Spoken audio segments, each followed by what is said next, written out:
తెలంగాణ ఉప ముఖ్యమంత్రి భట్టి విక్రమార్క మాట్లాడుతూ ఉన్నారు. లైవ్లో చూద్దాం.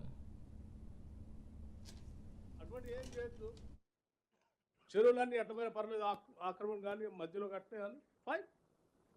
మీ అందరి అభిప్రాయం ఇప్పుడు మనం మాట్లాడే రాజకీయ నాయకులు అందరూ ఉన్నారుగా, బ్లేమ్ చేసుకుంటారు. వాళ్ళందరి అభిప్రాయం వచ్చి చెప్పని చెప్పండి, right. So it is a democratic state. అంతిమంగా అందరి అభిప్రాయం అదైతే రైట్, మెజార్టీ ప్రివేల్స్. సార్, మీరు ఎంతసేపు అందరి అభిప్రాయం తీసుకుంటాము, ప్రతిపక్షాలు ముందుకు రావాలి, ఎన్జిఓలతో మీటింగ్ పెడుతున్నాం అంటున్నారు, కానీ ప్రజల్లోకి వెళ్ళట్లేదు, ప్రజల అభిప్రాయం తీసుకోవట్లేదు, ప్రజాభిప్రాయ సేకరణ తీసుకోవట్లేదు. రెండో పాయింట్, ప్రభుత్వం వాళ్ళకు ఆర్థిక సాయం మేము దీనికి ఇంత ప్రకటిస్తాము అని ప్రభుత్వం ప్రకటించిన తర్వాత ప్రతిపక్షాలు కానీ మిగతా ప్రజలు కానీ వాళ్ళ డిమాండ్లు చెప్తారు. మీరు ముందు ప్రకటించాలి కదా. రెండో, ప్రజాభిప్రాయానికి ఎప్పుడు వెళ్తారు, వాళ్ళ అభిప్రాయాలు ఎప్పుడు తీసుకుంటారు అన్నది క్లారిటీ ఇవ్వండి. I fully agree with you. ఇప్పటికే రాష్ట్ర ప్రభుత్వం నుంచి అధికారులను నియమించి ఆయా ప్రాంతాల్లో నివసించేటువంటి వాళ్ళకి ఏం కావాలి, ఏం చేస్తే బాగుంటుంది, దానికి కావాల్సినటువంటి ఆఫీసర్స్ కమిటీ ముఖ్యమంత్రి గారు అనౌన్స్ చేశారు. They are on the job, they will do that. Apart from that, మేము కూడా మాట్లాడటానికి మా ప్రయత్నం అంతా చేస్తున్నాం అందరితో. అంతిమంగా అందరి అభిప్రాయాలను పరిగణలోకి తీసుకొని how best that we can do for our people అనేదే ఆలోచన. ఇంతవరకే పరిమితం కావాలని మేము ఆలోచన చేయట్లే, ఎంత బాగా చేస్తే బాగుంటుందని ఆలోచన చేస్తున్నాం.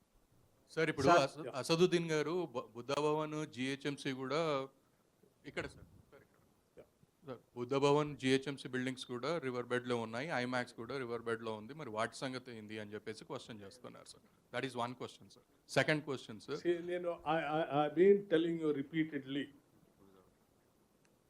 2014 వరకు ఏమైంది, 2014 తర్వాత పూర్తిగా ఆక్యుపై ఆల్రెడీ కట్టేసుకుని ఉంటే పరిస్థితి ఏంటి, కనీసం మిగిలి ఉన్న చెరువులైనా ఇలా వదిలేకపోతే అవి కూడా ఎట్లా అయిపోతే కనీసం వాటినైనా ఆపుదామనే ప్రయత్నం చేస్తున్నామని చెప్పాం.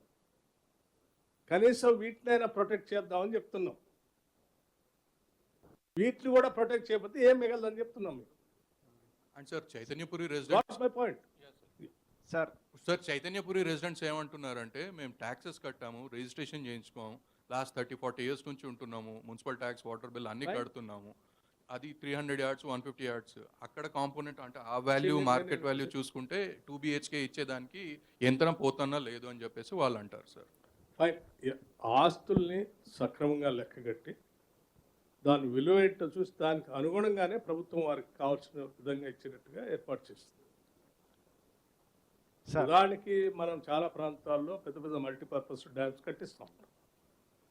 ఆడ ఇళ్ళు ఉంటాయి, ఊళ్ళు ఉంటాయి, ల్యాండ్ అక్విజిషన్ పేరు మీద చాలా చేస్తూ ఉంటాం, లెక్క కడతాం కదా, గాలికి వదిలేయట్లేదు. అట్లాగే ఇక్కడ కూడా ఎవరైనా ఈవెన్ ఆక్యుపేషన్లో ఉంటే కూడా, even if it is not patta land also, ఆక్యుపేషన్లో ఉండి కట్టుకుంటే కూడా ఇట్ ఈస్ ఎ హౌస్. అసలు పట్టా లేకపోయినా కొన్ని సంవత్సరాలుగా ఇల్లు వేసుకొని తన కుటుంబంతో బతుకుతూ ఉంటే పట్టా లేదు కదని గాలికి వదిలేయము. You calculate that. దాన్ని కూడా సర్వే చేస్తారు, దానికి ఏం చేస్తే బాగుంటుందని ఆలోచన చేస్తారు. ఆఫ్టర్ ఆల్ మన కుటుంబం ప్రతి వాళ్ళు ఇల్లు లేకుండా ఉండకూడదు అనేదే మా అందరూ ఆలోచన. సార్, ఇప్పుడు సార్ మీరు కదా